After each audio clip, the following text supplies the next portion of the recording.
Good morning all of you. आज हम लोग डिस्कस करेंगे multiple degree of freedom system और 2 डिग्री ऑफ फ्रीडम सिस्टम। ठीक है, तो वन बाय वन करके सबसे पहले आज के वीडियो में भी हम जो है 2 डिग्री ऑफ फ्रीडम के बारे में बात करेंगे। नेक्स्ट वीडियो में हम मल्टीपल डिग्री ऑफ फ्रीडम के बारे में बात करेंगे। तो वन बाय वन में हम डिस्कस करेंगे। बहुत यूज है इस टॉपिक का और काफ़ी लोगों को समझने में दिक्कत भी आती है इसको कि 2 डिग्री ऑफ फ्रीडम सिस्टम क्या है। तो सिस्टम दैट रिक्वायर, हाँ एक चीज़ और इसके लिए, अगर आप हमारा पिछला वीडियो देखेंगे जिसमें डी एलम्बर्ट प्रिंसिपल और सिंगल डिग्री ऑफ फ्रीडम है, तो वो काफ़ी हेल्पफुल होगा इसको समझने के लिए, क्योंकि बिना उसके हेल्प के इसको थोड़ा सा समझना मुश्किल काम है। तो इसके अगर आपको 2 डिग्री ऑफ फ्रीडम या मल्टीपल डिग्री ऑफ फ्रीडम समझना है तो डी एलम्बर्ट प्रिंसिपल्स और single degree of freedom system समझना बहुत ज़रूरी है। ठीक है, देखते हैं। System that require 2 independent coordinates to describe their motion are called 2 degree of freedom system. ठीक है ना। तो जैसे ही जितने डिग्री ऑफ फ्रीडम बढ़ते जाएंगे उतनी ज़्यादा डिफरेंशियल इक्वेशंस बढ़ती जाएगी। ठीक है, तो अगर हमारे पास जितने नंबर ऑफ ब्लॉक कनेक्टेड होंगे, ठीक है ना, जैसे मास M1 M2 M3, जितने मास बढ़ते जाएंगे उतनी डिग्री ऑफ फ्रीडम्स बढ़ती जाएगी और उतनी ज़्यादा डिफरेंशियल इक्वेशंस होते जाएंगे और प्रॉब्लम उतनी ज़्यादा कॉम्प्लिकेटेड भी होती जाती है। तो ठीक है, अभी समझते हैं। तो सबसे पहले देखिए, मैंने लिखा है number of degree of freedom of the system is equal to number of masses in the system. कितने मासेज हैं, and multiply by number of possible types of motion of each mass. कि देखिए यहाँ फिगर से कि वो masses जो है कितने मोशंस वहाँ पे कर सकता है, पॉसिबल टाइप्स ऑफ मोशंस। तो इसको भी हम समझेंगे क्या है ये। तो देखिए, हमने इसके लिए सबसे पहले 2 मासेज M1 M2 लिए हैं, स्प्रिंग ली है K1 और K2। स्प्रिंग कांस्टेंट है, यहाँ पे मिस हो गया लिखना। और X1 X2 जो है इसकी पोजीशन है, जो किसी समय पे कुछ डिस्प्लेसमेंट होगा जब हम एक्सटर्नल फोर्सेस लगाएंगे तब। देखिए सबसे पहले there are 2 equation for a 2 degree of freedom system, 1 for each mass. जैसे अभी हम बता रहे थे आपको कि प्रत्येक मास के लिए, M1 मास के लिए एक इक्वेशन बनेगा और M2 मास के लिए एक इक्वेशन बनेगा। वो इक्वेशन भी अभी हम बनाते हैं, यहाँ पर देखिए नीचे। तो सबसे पहले 2 degree of freedom system has 2 normal mode of vibration corresponding to 2 natural frequency. ये बात हमेशा याद रखिएगा, ठीक है ना। तो सबसे पहले अभी हम इसको सॉल्व करने की कोशिश करते हैं कि कैसे कैसे जो है, कि जैसे ये M1 मास है, ये M2 मास है। ठीक है, M1 M2 2 मासेज हैं। अब जैसे ही आप ये जान रहे होंगे कि किसी भी मास M पर अगर हम कोई एक्सटर्नल फोर्स लगाते हैं, ठीक है, और जब वो मास स्प्रिंग से कनेक्टेड होगा, किसी स्प्रिंग से कनेक्ट होगा, तो रेस्टोरिंग फोर्स लगेगा वहाँ पे। रेस्टोरिंग फोर्स क्या होता है, K इंटू एक्स। ठीक है ना, जो डिस्प्लेसमेंट हो रहा है एक्स जो है वो डिस्प्लेसमेंट है, तो K इंटू एक्स हो जाएगा रेस्टोरिंग फोर्स। डैम्पिंग फोर्स क्या होगा, डैम्पिंग फोर्स जो होगा वो क्या हो जाएगा, C into x dot. X dot मतलब दैट्स ए वेलोसिटी। ये डैम्पिंग फोर्स हो जाएगा C इंटू एक्स डॉट।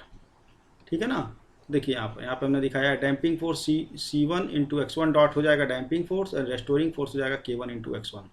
ठीक है ना। अब उसके बाद M2 के लिए हम देखेंगे, ये M1 है, ये M2 है। तो जब हम इसकी बात करेंगे M2 की, तो M2 पे क्या डिस्प्लेसमेंट होगा, restoring force, sorry restoring force क्या हो जाएगा, K2 x2 माइनस x1। ठीक है ना, x2 माइनस x1 हो जाएगा यहाँ पर डिस्प्लेसमेंट, तो उसके रिस्पेक्ट में हमने लिखा है यहाँ पे। फिर यहाँ पे हो जाएगा डैम्पिंग फोर्स C2 क्या हो जाएगा, x2 dot minus x1 dot. ठीक है, और यहाँ पे देखिए K3 स्प्रिंग की वजह से यहाँ पे रेस्टोरिंग फोर्स काम करेगा K3 इंटू x3 और C3 इंटू x3। ये यहाँ पर काम कर रहा होगा C2 इंटू x3, और यहाँ मिस हुआ है, x3 कर लीजिएगा इसको। तो अब देखिए जैसे ही अब आप इसको पूरे को लेकर के इक्वेशन को सॉल्व करेंगे, F1 और F2 जो है यहाँ पे एक्सटर्नल फोर्स है। तो आपको ये हमने पहले वीडियोज़ में बताया था कि जब भी किसी मास पर एक्सटर्नल फोर्स लगेगा ठीक है ना। और वो मास जो है किसी स्प्रिंग से कनेक्टेड है, डैम्पर लगा हुआ है वहाँ पे। तो अगर हम डी एलम्बर्ट प्रिंसिपल अप्लाई करते हैं, ठीक है ना, तो डायनेमिक मोशन है, डायनेमिक मोशन में चूंकि हम यहाँ पे जब भी कोई एक्सटर्नल फोर्स लगा रहे हैं तो डायनेमिक मोशंस की बात करेंगे, बट ऑब्वियस है। तो जैसे ही हम डी एलम्बर्ट प्रिंसिपल लगाएंगे, यहाँ पर देखिएगा, नीचे ध्यान दीजिएगा,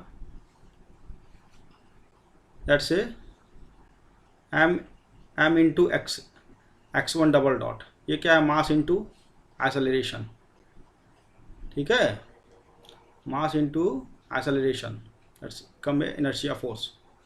तो अगर हम इसका फ्री बॉडी डायग्राम बनाते हैं मास m1 के लिए पहले और फिर मास m2 के लिए, तो सबसे पहले देखिए हम मास m1 के लिए बनाएंगे, डी एलम्बर्ट प्रिंसिपल लगा रहे हैं यहाँ पे। तो डी एलम्बर्ट प्रिंसिपल में क्या क्या चीज़ें आ जाती हैं। सबसे पहले तो आता है हमारा रेस्टोरिंग फोर्स आ गया, ठीक है, डैम्पिंग फोर्स आ गया, और फिर आ गया इनर्शिया फोर्स। इनर्शिया फोर्स जो m1 into x1 double dot, mass into acceleration, ठीक है। और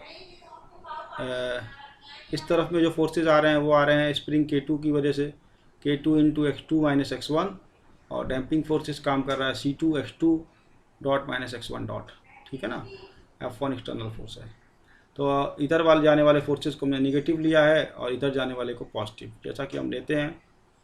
तो अब हमने इक्वेशन पुट कर दिया, यहाँ पे 3 फोर्सेस काम कर रहे हैं, 1, 2 और 3, तीनों को हमने निगेटिव लिख दिया। पॉजिटिव डायरेक्शन वाले को यहाँ पुट किया है, ठीक है, और F1 भी इस डायरेक्शन में लग रहा है, तो F1 ले लिया इज इक्वल टू 0 नाउ। अब हम इस इक्वेशंस को सिंप्लीफाई किया है हमने, देखिए, जो एक x1 को यहाँ पे बाहर ले लिया, C1 प्लस C2 कर दिया है, फिर माइनस x1 लिया है, K1 प्लस K2 किया है, और इसको सिंप्लीफाई कर दिया है। सिंप्लीफाई करने के बाद हमारे पास ये इक्वेशन बन के आ गया है।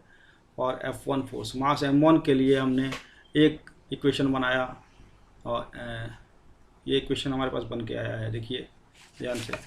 सिमिलरली मास m2 के लिए फिर हमने एक और इक्वेशन, डिफरेंशियल इक्वेशन बनाया है, और वो आ गया ये बन करके, ठीक है ना। तो अब हम दोनों इक्वेशंस को मैट्रिक्स फॉर्म में कन्वर्ट किए हैं। This equations can be written in matrix form. अब देखिए यहाँ पे मैट्रिक्स फॉर्म में कैसे कन्वर्ट कर दिया हमने, ठीक है। तो दोनों को लेकर के ये हमारा इस फॉर्म में हम इसको लिखते हैं, और इस फॉर्म में लिखने के लिए मास m को यहाँ पर m1 m2 यहाँ से लिख दिया हमने, जैसे 0 0 हो जाता है यहाँ पे। फिर C को लिखा है C1 प्लस C2 वाले टर्म को, दोनों इक्वेशंस का यूज़ किया है। C1 C2 यहाँ पर है और M1 M2 यहाँ पर है, ठीक है ना। M1 M2 दोनों इक्वेशन से लिया है, यहाँ पे क्रॉस लिखते हैं हम। उसके बाद इसको लिया हमने, देखिए यहाँ पर C1 C2 यहाँ पर आया है और C2 C3 यहाँ पे है, तो इसको यहाँ पुट कर दिया C1 C2 C2 C3।